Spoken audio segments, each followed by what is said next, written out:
विद्यालय प्रबंध समिति बैठक में आप सभी लोगों का स्वागत है। एजेंडा बिंदु इस प्रकार से है। पहला, निपुण आकलन के संबंध में चर्चा, और दूसरा, डीबीटी में आधार परिवर्तन के संबंध में चर्चा। तीसरा है ऑनलाइन उपस्थिति के संबंध में चर्चा। चौथा है दिव्यांग बच्चों हेतु समर्थ ऐप पर चर्चा। पांचवा है छात्र उपस्थिति वृद्धि पर चर्चा। छठा है सर्दी से बचाव हेतु स्वेटर, जूते, मोजे, टोपा आदि सभी बच्चों के पास हो पर चर्चा। और सातवां बिंदु है बाल यौन शोषण पर चर्चा। तो ये प्रमुख एजेंडा बिंदु हैं। इन एजेंडा बिंदुओं पर बैठक में किस तरह से कार्यव्रत किया जाएगा, आइए देखते हैं। कार्यव्रत। आज दिनांक 6 दिसंबर 2023 दिन बुधवार, समय दोपहर 3 से 3:30 बजे तक विद्यालय प्रबंध समिति बैठक आयोजित की गई, जिसमें सचिव महोदया ने बैठक में आए हुए सभी प्रतिभागियों का स्वागत कर आभार व्यक्त किया। पूर्व प्रेषित एजेंडा बिंदुओं पर क्रमशः निम्न प्रकार चर्चा हुई, और यहाँ पर ये नोट में पहले इस तरह से लिखा हुआ है कि ग्राम प्रधान जी, अध्यक्ष, उपाध्यक्ष एवं बैठक में सम्मिलित सभी प्रतिभागियों से यह अपील की गई कि उनके गांव में होने वाली कई सामाजिक बैठकों में हमारी विद्यालय प्रबंध समिति बैठक के बिंदुओं पर भी चर्चा की जाए। अर्थात आए दिन कहीं ना कहीं गांव में बैठक होती है, लोग बैठते हैं, बातचीत करते हैं, तो वहाँ पर हमारे विद्यालय प्रबंध समिति बैठक में जिन बिंदुओं पर चर्चा की गई है उनका भी डिस्कशन वहाँ पर किया जाए, ताकि हमारी विद्यालय प्रबंध समिति जो बैठक है या जो कमेटी है उसका उद्देश्य पूरा हो सके। तो यहाँ पर देखिए, पहला एजेंडा बिंदु जो है उस पर किस तरह से चर्चा की गई कि डीबीटी के माध्यम से जिन अभिभावकों के खातों में भुगतान नहीं हुआ है, समिति के सदस्य उनकी मदद करें खाता आधार से लिंक करवाने में।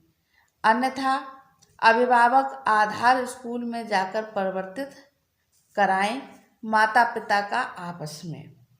यहाँ पर जो माता या पिता का पहले से जो आधार यहाँ विद्यालय में डीबीटी में रजिस्टर्ड कराया गया है, यदि उस आधार के खाते में भुगतान नहीं हुआ है तो उस खाते को परिवर्तित कराया जा सकता है। यदि माता का है तो पिता का कराया जा सकता है, पिता का है तो माता का कराया जा सकता है। ऐसा डीबीटी प्रक्रिया में अभी हो रहा है। और दूसरा है तीसरी पार्टी यानी थर्ड पार्टी द्वारा निपुण बच्चों का आकलन। कक्षा 1, 2, 3 के बच्चों का निपुण आकलन जो है वो शुरू हो चुका है, आकलन हो भी रहा है, और अभी कुछ विद्यालयों में अवशेष है। हमारे विद्यालय में 7 दिसंबर को होगा, अतः सभी बच्चों को उपस्थित कराने में मदद करेंगे सदस्यगण। ऐसी अपील की गई सचिव महोदया के द्वारा अपने सभी गांव के जो भी लोग हैं उनसे और समिति के सदस्यों से। तीसरा है शीघ्र ही छात्र छात्राओं की उपस्थिति ऑनलाइन लगेगी, अतः विद्यालय में ससमय बच्चों को भेजने के लिए प्रेरित करें। जैसा कि शासनादेश आ रहा है कि बच्चों की उपस्थिति ऑनलाइन लगेगी, तो समय से लगेगी, इसलिए बच्चों को अभी से आदत में डालना चाहिए कि टाइम से, समय से स्कूल पहुँचें। चौथा है सभी बच्चों को गर्म कपड़ों में स्कूल भेजने के लिए प्रेरित करें। ऐसा सदस्य लोगों से या समिति के सदस्यों से अपील की गई कि सर्दी का मौसम है और गांव के सभी बच्चे, अगर कोई बच्चा ऐसा देखें आते हुए गांव में कि स्वेटर नहीं पहने हैं या जूते मोजे नहीं पहने हैं, तो उनको तुरंत वहां टोका जाए और उनके पेरेंट्स से संपर्क करें। हमारे विद्यालय समिति के जो सदस्य लोग हैं और उनसे कहें कि बच्चों को गर्म कपड़ों में भेजें। 5वां है बाल यौन शोषण क्या होता है, इससे बच्चों की सुरक्षा कैसे की जा सकती है। कुछ कानूनी सहायता हेतु चाइल्ड हेल्पलाइन की दी गई जानकारी जो है उसको शेयर किया गया बैठक में। और ये जो नंबर है 1098, अंत में बैठक के सभी प्रतिभागियों को इससे अवगत कराया गया और बैठक में प्रतिभाग करने हेतु उनका आभार व्यक्त करते हुए बैठक का समापन किया गया। तो साथियों, ये अभिलेखीकरण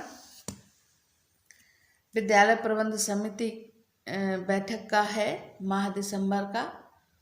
आपको कैसा लगा कमेंट बॉक्स में कमेंट करके ज़रूर बताइए। और समय रहते समय से पहले आपको इसी तरह से सभी विद्यालय के महत्वपूर्ण अभिलेखों का अभिलेखीकरण मिलता रहेगा। चैनल को सब्सक्राइब करना न भूलें। धन्यवाद।